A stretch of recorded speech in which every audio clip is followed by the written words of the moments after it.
জয়গুরু।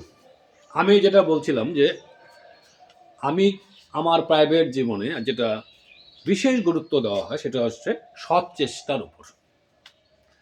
হ্যাঁ, যদিও হয়তো বলবে আমার বেশি ছাত্র নেই, অত মাস্টারের নামডাক নেই, কিন্তু আমার কাছে অনেকে রাজ্যেও গেছে, অনেকে রাজ্যে আবার লাস্টও হয়েছে। অ্যাকচুয়ালি দেখেন, আমি যেমনভাবে আমার প্রাইভেট জীবন চালিয়েছি, যেমনভাবে ছাত্রদের বড় করতে চাই, এমন ইচ্ছা স্বপ্ন খুব কম ছাত্রই থাকে। সুতরাং গরুর পালের মতো ছাত্র আমার কাছে আসার কথা না।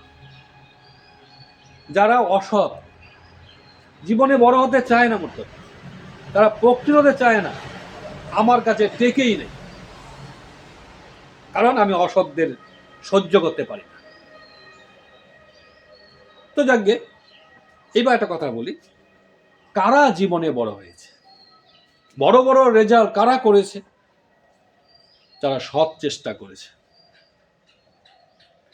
আমাদের সৎ শক্তি মানে একটা অনন্ত শক্তি, এইটা যখন কাজে লাগিয়েছে। কারণ বড় কিছু করতে গেলে আমাকে জিনিসটা বুঝতে হবে, এটা দিয়ে কিছু করা চাই না। এদের মধ্যে প্রশ্ন জেগেছে, যার ফলে তারা কিছু করতে পেরেছে। আর যারা শুধু এই বড় হওয়ার স্বপ্ন দেখে নেই, এইটা চাকরি হবে, টাকা গাড়ি বাড়ি হবে, মান যশ হবে, এইটুকুর মধ্যেই ছিল, তারা জীবনে বড় হতে পারে নাই।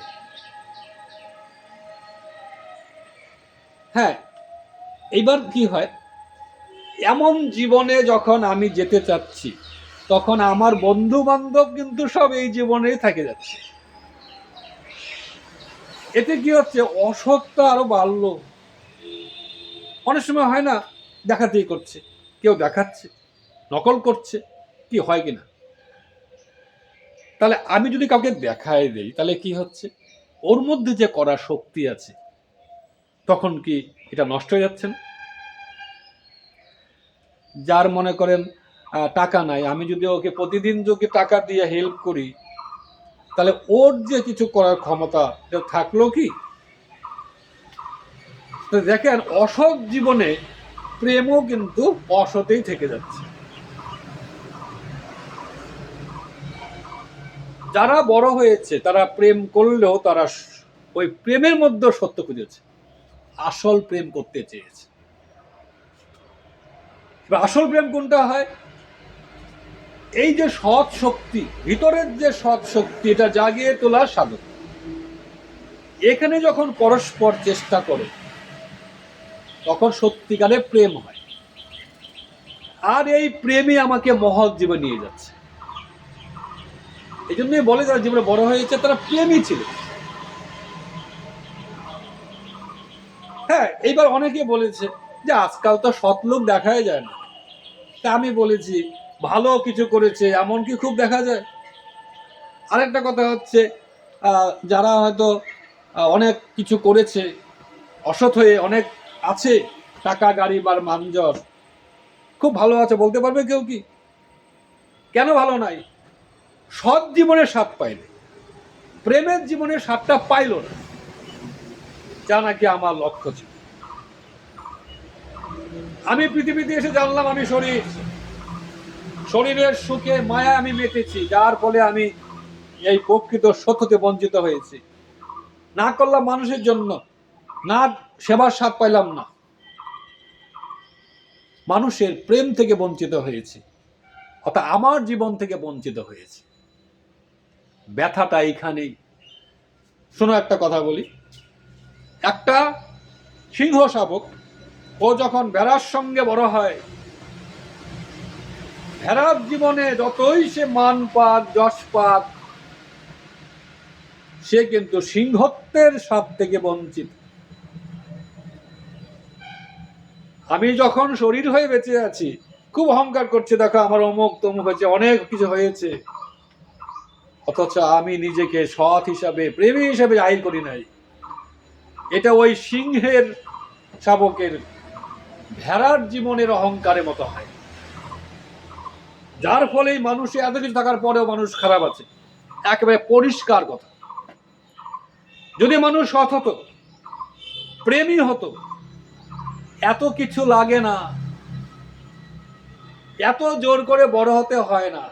আমার মধ্যে যা আছে তা দিয়েই বড় হব, এইটার মধ্যেই বড় হব, কিন্তু আমার নিজত্ব নষ্ট করব না।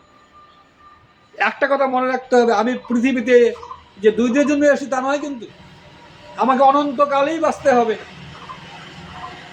যখনই মানুষ তো শরীরের দিকে তাকায়, তখন শরীর কতিবার ভেঙে যাবে, পরে কি নিয়ে থাকবে? আমাকে শরীর চেঞ্জ করে করে আরো জীবনে যেতে হবে। সে কখন সম্ভব হয়? যখন আমি নিজেকে আত্মা হিসেবে জানি, সৎ হিসেবে জানি, ততই মানুষ সচেতন হয়। হ্যাঁ, অবশ্যই এখানে একটা সাধন আছে। আমি দীক্ষা নিয়ে পরে জানলাম, আমি ছাত্রদের এখানে নেওয়ার চেষ্টা করেছি, হ্যাঁ আমি নিজেও চেষ্টা করেছি, আমি এখনো চেষ্টা করি। দেখলাম যে এর জন্য একটা সাধন আছে।